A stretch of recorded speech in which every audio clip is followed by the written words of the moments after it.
Welcome to Voices United, a congregational song podcast. I am your host, Benjamin Brody, and in this episode I visit with distinguished hymn writer, Sister Delores Dufner. Sister Delores and I met in July 2018 in St. Louis at the annual conference of the Hymn Society in the United States and Canada. So, Sister Delores, thank you for spending this time today. Oh, you're welcome. It's a privilege. Could you start by sharing a little bit about your earliest memories of hymns or congregational singing? And then how did your childhood experience shape your vocation as a hymn writer? Well, as a Catholic growing up before Vatican II, we didn't sing much in my small rural church. We had an organist and a choir who sang at Christmas and Easter, but in between there wasn't very much at all. And where did you grow up? I grew up in eastern North Dakota. Oh, okay. We were the only Catholic family in a largely Lutheran neighborhood. Wonderful neighbors. I attended a small one-room country school for 8 years. I had one classmate, and we sang much more in my school than we did in church. But I loved to sing, and occasionally the teacher had to remind me it wasn't necessary to sing so loudly. I guess singing making music of any kind was a real joy for me. I had some little toy instruments like a tonette, which is like a song flute. We learned to read treble clef in elementary school. And we didn't have a piano at home, but whenever I got near one, I would pick out tunes by ear. So music, and I loved to sing with my sisters, especially my older sister and I. When we did the supper dishes, that's what we did. We sang and we harmonized. Oh, that's great. That's great. Could you talk a little bit about your faith journey and how you came to adopt your vocation? Well, as a child, I often went for a walk in the trees that surrounded our farm, and I felt very close to God in nature. I remember riding my bike on the road nearby and thinking, when I saw the sunset, oh, if I died right now, I would be happy because it was so beautiful.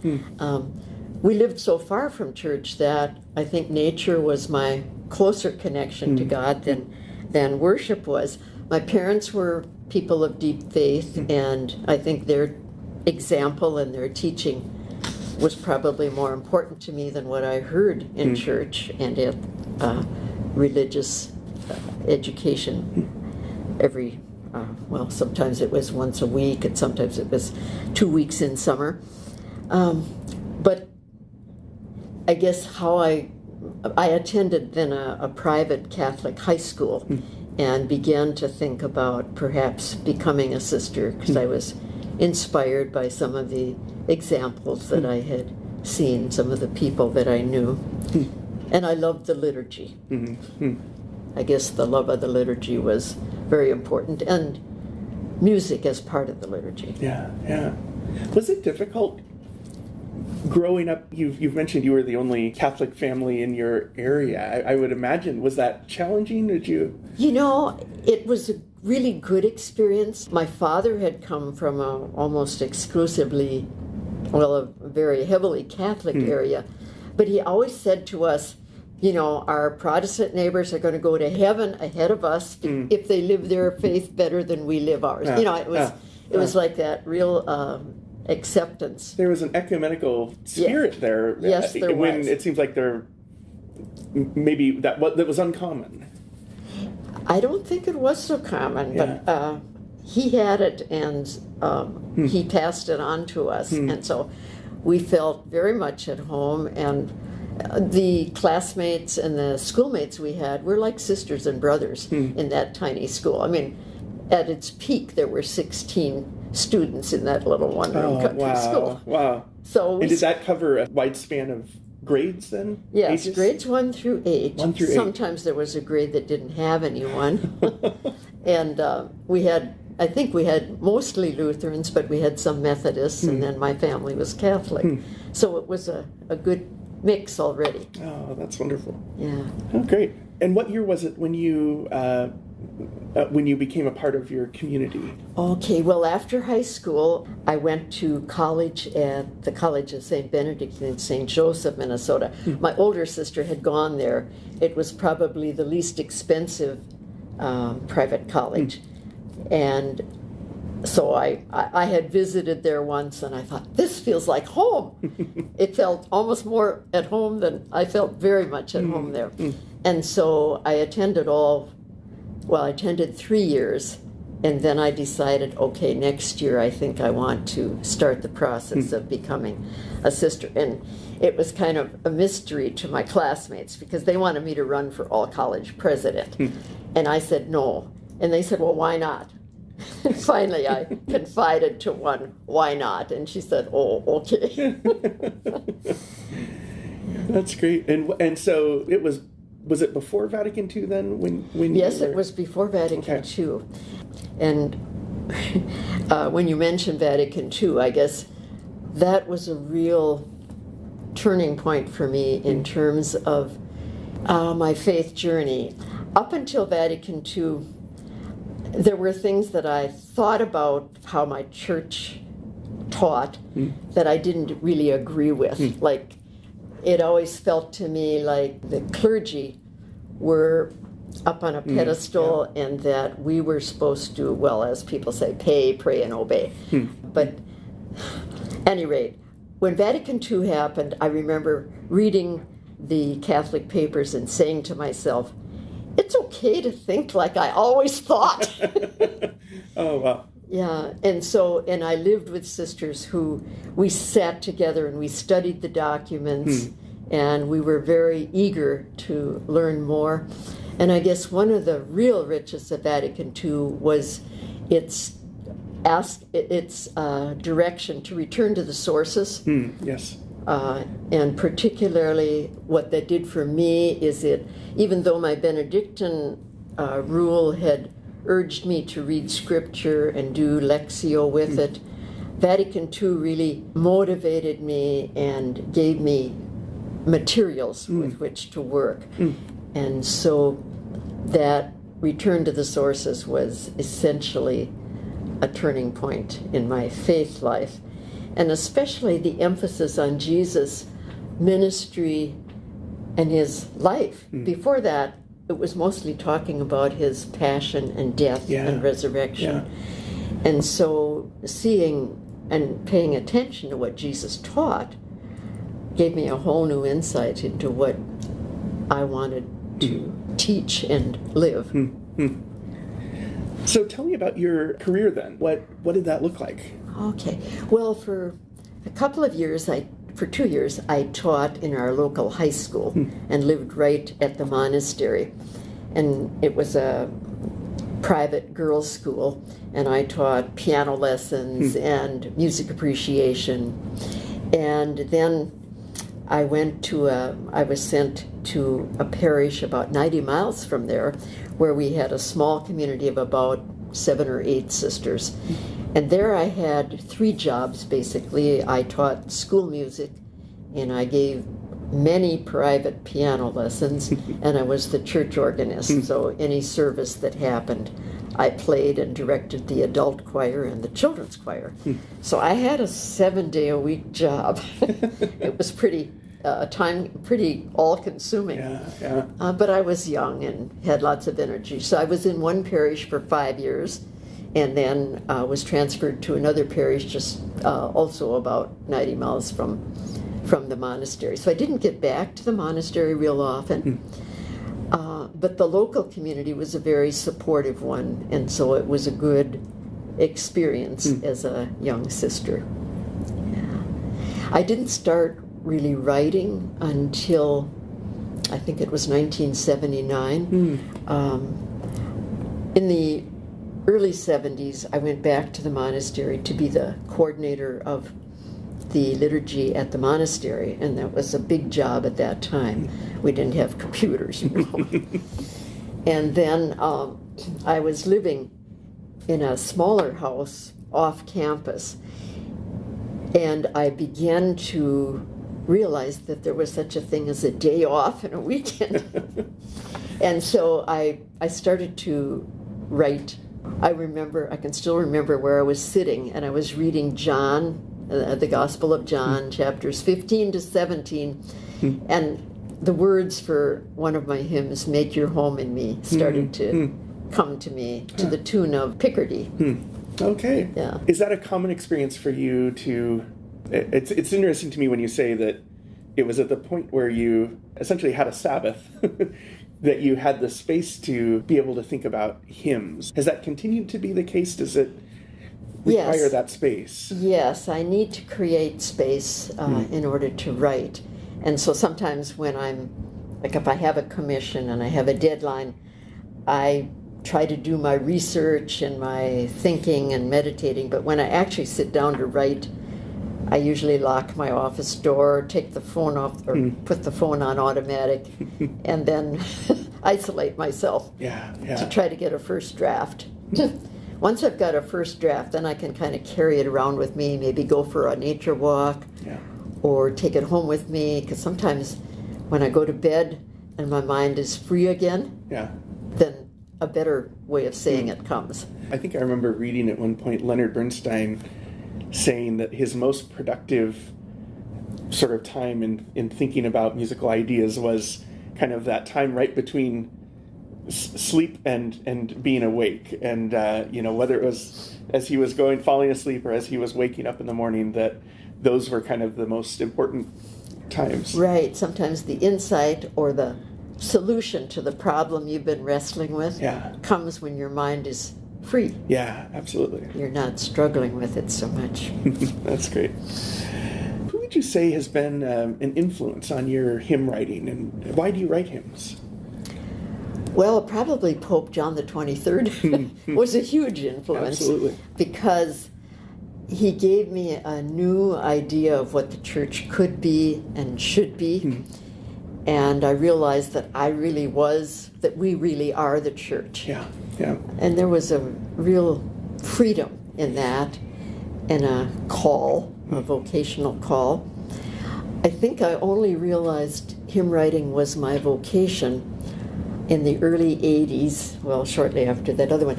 But I had asked to have the summer off one year, and not to get another assignment, because I had a 10-month job at that point.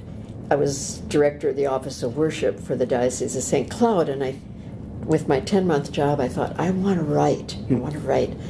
And so I had permission to write that summer, and my father died that summer. Well, I wrote hymns as my therapy. Oh, yeah. And they just kind of, they really came out. And then a friend of mine, a composer who was looking for words, set them to music. And we got sort of launched. Then Liturgical Press at St. John's wanted to publish some little booklets with funeral songs in. And my friends knew that I had done some, and so they said, oh, Dolores has some. So they published some of those, and that's what really launched me into getting published, because it's hard to get published, as you know. Yes, absolutely. What is your process? You've mentioned a little bit of this, but what does your process look like when you're writing? You mentioned the importance of sort of locking yourself away, but you also mentioned some preparation. What does that look like? Yes, well, depending on what the commission is, but I usually do what I call research. I either try to read something or pore over the scripture passage that I'm going to write about, and try to let it gestate for a while. I find that time is really important. And then I don't do it the same all the time, but sometimes I take a sheet of paper, blank paper, and just brainstorm words or phrases that I think would work well or that I want to be sure to include. My next step is kind of like I heard Stephen Starkey say yesterday. He usually chooses a tune that he writes to, and I like to do that even if a new tune is going to be composed for it, because it helps me to be consistent in the high point. Yes. And it checks on the actual vocabulary I use. Is it singable or not? Yeah. Yeah. And I would think too that the accents in each stanza are all lining up similarly. Yes, that's right. And then I take that tune and I study not only the meter but the rhyme scheme, because sometimes I would have thought that the rhyme scheme would work with my rhyme scheme would work with this tune, but it really doesn't because of the melody. Yeah. All right. So after that, then I try to start writing, and I think it was Ernest Hemingway, yes, who said, write one true sentence and then go on from there. And so if I can get one good line and then build around that.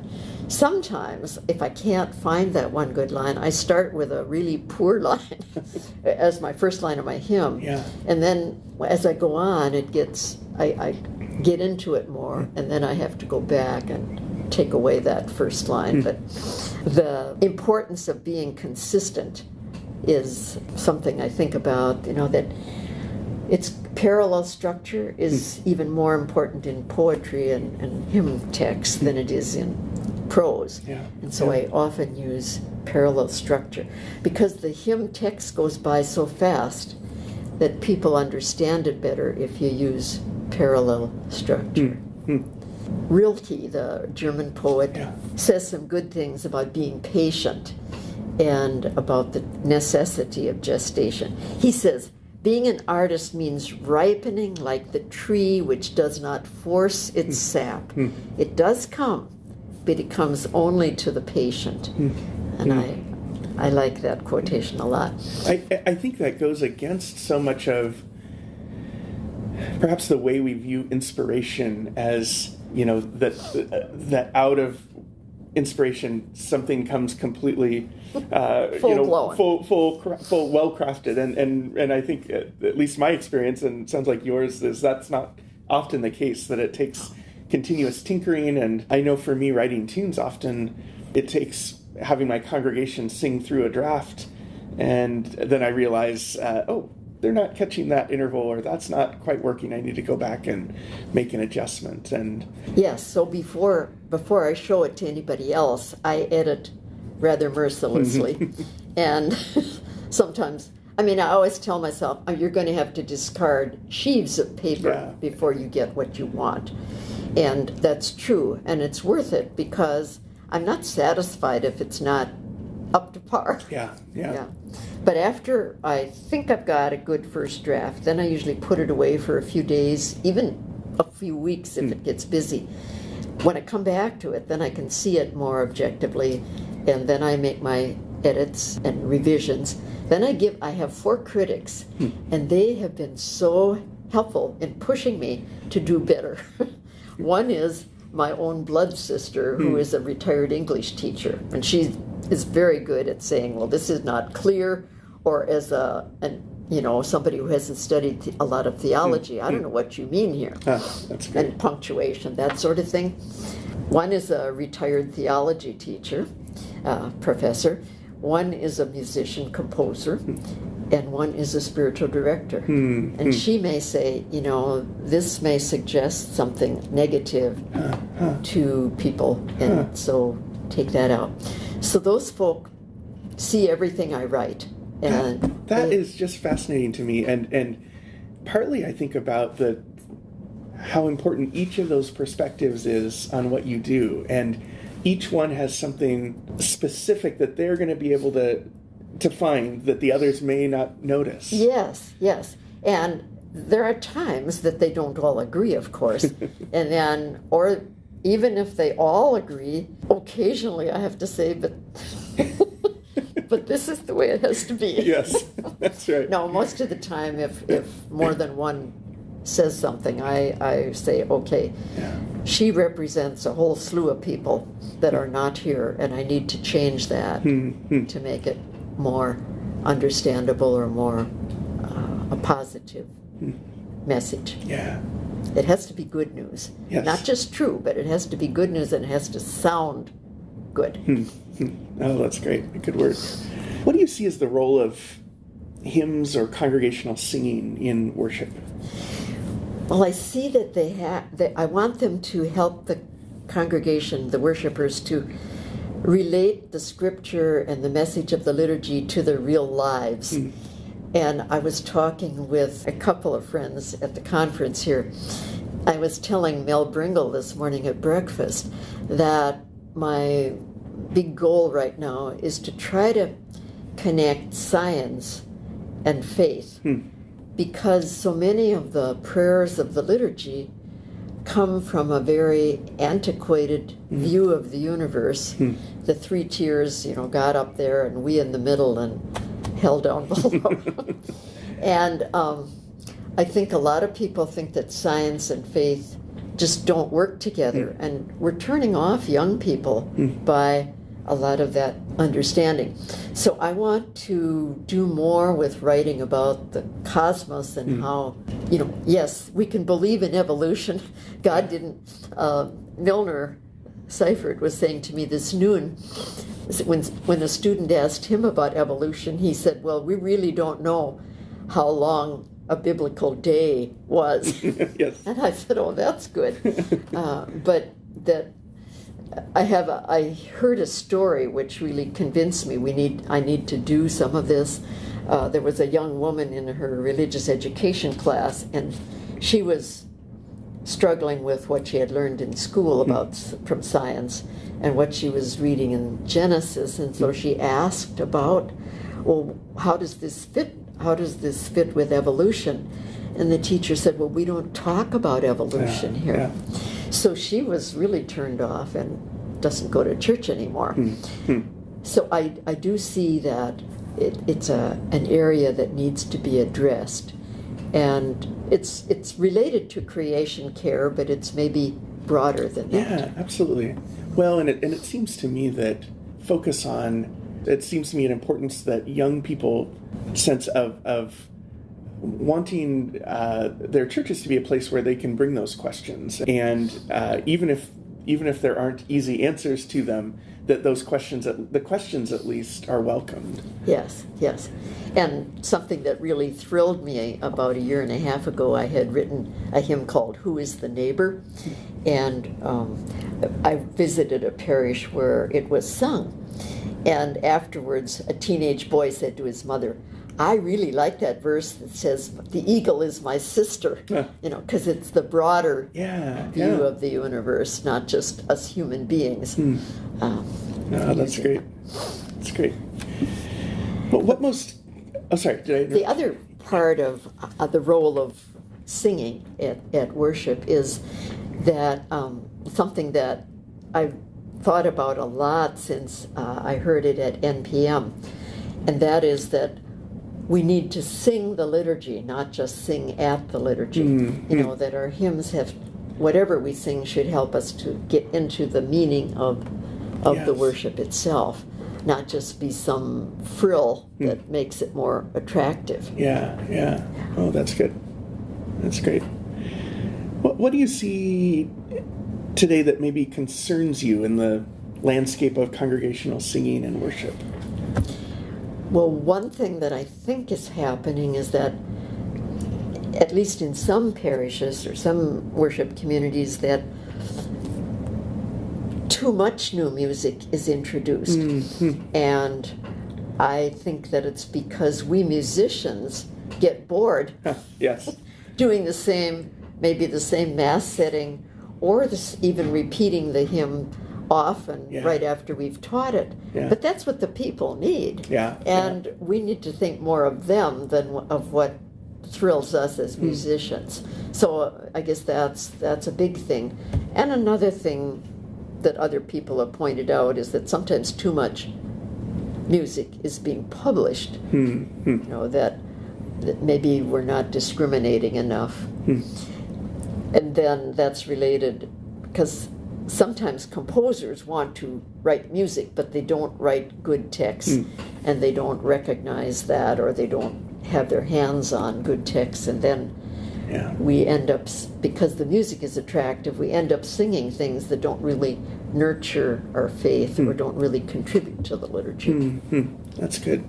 You still play occasionally for the liturgy? Yes, I still play the organ. So you're a musician and a text writer. Often those are separate crafts. Yeah. And how does your, as you're planning music in your community, how do you decide if something is being sung too often or not enough, or how do you think about that balance? Well, there are 4 of us who get together to plan the Sunday liturgies, and it sort of goes by what the majority thinks or how strongly people think about that. I'm one who usually says it doesn't hurt to sing the same hymn a few times in a row. But on the other hand, if it's a hymn we know well and we just sang it for a big celebration 2 weeks ago, I'll probably choose a different tune. So, I guess the area where I think we probably could repeat more is the area of the psalmody. Yes. Because our psalms change every Sunday. And right now we're choosing almost all new psalms. And there's nothing wrong with that. But to put in an old one, sometimes people can take hold of it and they know it better. Yeah, that makes sense. Yeah. That's great. If in 100 years only one hymn of yours was to be found in hymnals or in congregational song repertoire, which one would you like it to be? Well, I've got about 3 that I couldn't choose between. One that I feel really good about is To Be Your Presence, which is sung to the tune of Engelberg. And I was so pleased to learn that was sung by the Lutheran and Catholic group that met with Pope Francis in Sweden, whenever that was, a while back. I think it was. At any rate, and it's in the EL worship book, so I know that it also speaks to others than Catholics. But it was based on my diocese's mission statement, and it was commissioned for the diocese for the year 2000, so I like that one. O Spirit All Embracing, which is sung to Thaxted, is one that I worked on longer than any other hymn. Actually, I revised it over a period of years, and it expresses some of the pain of disappointments and so forth that happen in life for everybody. And I think it speaks the truth about what life is like, but with hope that the Spirit really is there renewing the church. So that's another one that I think is good. And of course, my warhorse, Sing a New Church. I was wondering if you might mention that. Yes.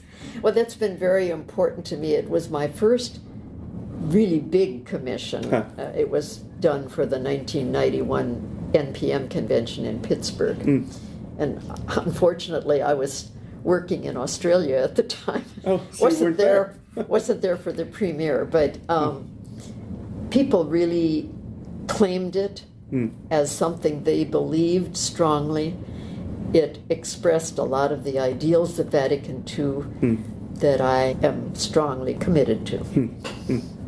Oh, that's great. Thank you for sharing. Well, I'd like to finish with asking you 5 questions that I ask each person that I interview for this. And so the first is, which hymn has most shaped your faith? Well, I wasn't sure what to answer to that because we did, as I told you, we didn't sing many when I was really growing, when I was small. But one which has always been a favorite of mine is For the Beauty of the Earth, because of my love of creation, of nature, because it expresses the gratitude that I often feel for my life and for my family, for my faith, for God. All those verses are all there for the church. Yeah. So the thanksgiving that it expresses, it makes it a favorite. Oh, that's great. What hymn do you turn to for comfort? Probably I heard the voice of Jesus say that I think both the melody of Kingsfold and the text express a real deep trust and confidence in the person of Jesus. And that's great. That. What is your favorite piece of music? You're going to laugh. It's probably the 1812 overture. And it's because it's probably one of the first pieces of classical music that really touched me deeply. And especially the part where the Russian Easter hymn comes in. It is so victorious and so rich. Yeah. I love it. That's great. And the canons, of course, and yes, that's such a wonderful choice. What book, other than the Bible, has most shaped your faith or influenced your vocation? Probably the 16 documents of Vatican II. Yes. I think so. And the Constitution of the Liturgy, of course, is what I spent most of my professional life trying to implement. And hymn writing has grown out of that appreciation of that document. That the liturgy belongs to the whole church, and that we need to do the liturgy, not just be present as passive spectators of it. That's great. Which hymn would you like to have sung at your funeral? Oh God, Beyond All Praising by Michael Perry. Yes. Oh, that is so rich and strong, and the tune Thaxted really carries it. Yeah, I think that tune, I think you could almost sing anything to that tune, and it's lifted up, with that. But that, especially that second stanza of, that's a wonderful choice. Well, Sister Delores, thank you. It's been so good spending this time with you, and I've appreciated getting to hear more of your story, and I know our listeners will appreciate that as well. Well, thank you, Ben. Voices United, a congregational song podcast, is produced by Benjamin Brody with support from the Hymn Society in the United States and Canada and Whitworth University. Special thanks to the Center for Congregational Song for publicity and technical expertise, and Whitworth University student Taylor Heath for editing and production.